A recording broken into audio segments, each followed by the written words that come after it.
Assalamualaikum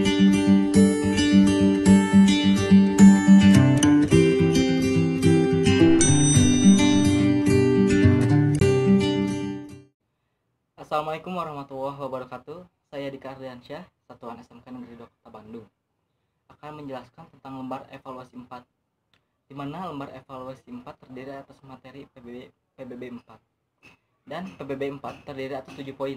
Yang pertama, langkah ke depan, ke belakang, ke kiri dan ke kanan. Yang kedua ada langkah tegap. Yang ketiga ada langkah biasa. Yang keempat ada langkah merdeka. Yang kelima ganti langkah. Yang keenam langkah perlahan. Dan yang ketujuh hormat kanan. Saya akan membahas yang poin pertama, langkah ke depan, ke belakang, ke kiri dan ke kanan. Untuk langkah ke depan itu aba-abanya sekian langkah ke depan jalan. Nah, saat ada aba-aba jalan, kaki kiri melangkah ke depan, namun badan posisinya sikap sempurna, tangan tidak melenggang. Dimulai dengan kaki kiri, diikuti dengan kaki kanan. Maksimal 4 langkah pada setiap aba-aba. Nah, untuk gerakan selanjutnya, langkah ke belakang sama. Misalkan 4 langkah ke belakang jalan, maka pasukan akan melangkah 4 langkah ke belakang. Dimulai dengan kaki kiri terlebih dahulu. Posisi badan sama, sikap sempurna. Untuk gerakan selanjutnya, gerakan ke samping, baik ke kiri maupun ke kanan. Ke kiri, untuk ke kiri, aba-abanya sekian langkah ke kiri jalan, maka kaki kiri terlebih dahulu yang membuka, lalu kaki kanan menutup. Nah, pada saat menutup, posisi badan itu sama seperti sikap sempurna. Begitu pula saat kanan, misalkan sekian langkah ke kanan jalan, maka kaki kanan terlebih dahulu yang akan membuka, lalu kaki kiri akan menutup, sama seperti sikap sempurna. Lanjut, yang kedua ada apa?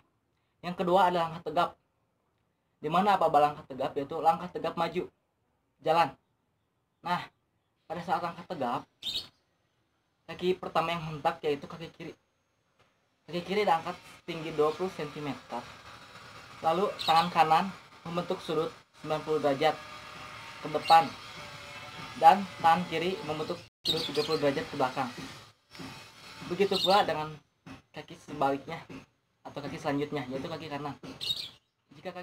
Jika kaki kanan yang bergerak, maka tangan kiri yang membentuk sudut 90 derajat.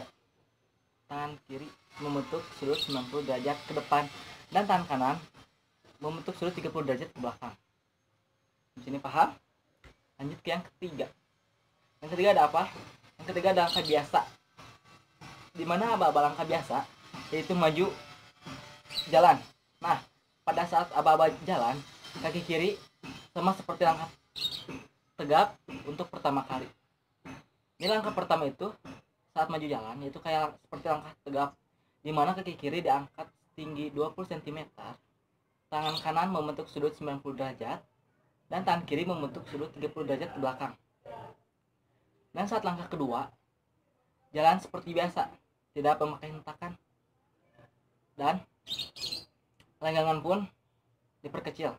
Yang tadinya lenggangan tangan ke depan 90 derajat, sekarang jadi 45 derajat.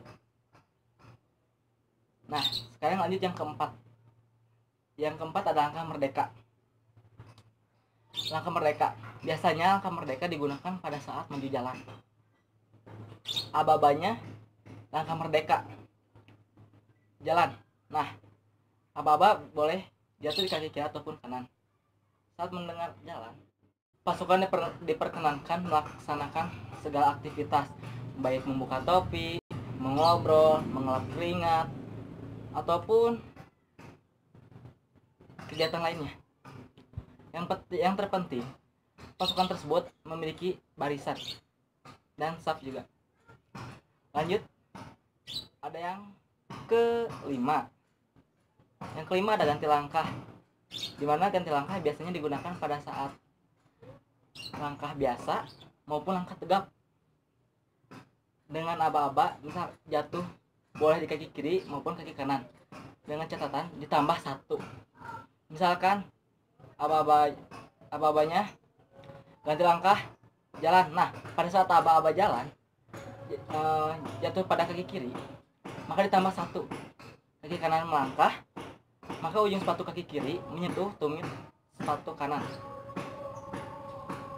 Sampai sini paham? Lanjut, yang keenam, langkah perlahan.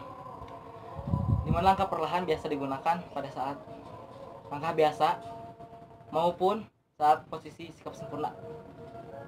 Saya akan menjelaskan tentang saat sikap sempurna. Aba-abanya, langkah perlahan maju, jalan. Nah, saat mendengar aba-aba jalan, kaki kiri langsung bergerak, melangkah ke depan. Saat menyentuh tanah, disusul oleh kaki kanan dan disimpan di pinggir mata kaki kiri. Saat telah disimpan di pinggir mata kaki kiri, maka kaki kanan pun langsung melangkah dan kaki kiri disimpan di sebelah mata kaki kanan. Lanjut, yang terakhir ada hormat kanan. Hormat kanan biasanya digunakan pada saat langkah tegak, dan aba-abanya pun hormat kanan gerak jatuh pada kaki kanan. Aba-aba gerak jatuh pada kaki kanan. Saat kaki kiri menyentuh lantai, maka tangan sikap hormat. Lalu pada kaki kanan menyentuh tanah, wajah dipalingkan ke kanan sebesar 45 derajat sampai ada aba-aba tegak gerak. Nah, pada saat ada aba-aba tegak gerak, maka aba-aba tersebut harus jatuh pada kaki kanan. Aba-aba gerak harus jatuh pada kaki kanan. Dimana saat kaki kiri menyentuh tanah, pandangan lurus ke depan untuk banjar 2 dan banjar 3. Lalu saat kaki kanan menyentuh tanah, tangan kanan memegang ke belakang dan tangan kiri memegang ke depan 90 derajat seperti langkah tegak biasa. Nah, itulah materi yang ada di lembar evaluasi 4. Kurang dan lebihnya mohon maaf. Assalamualaikum warahmatullahi wabarakatuh.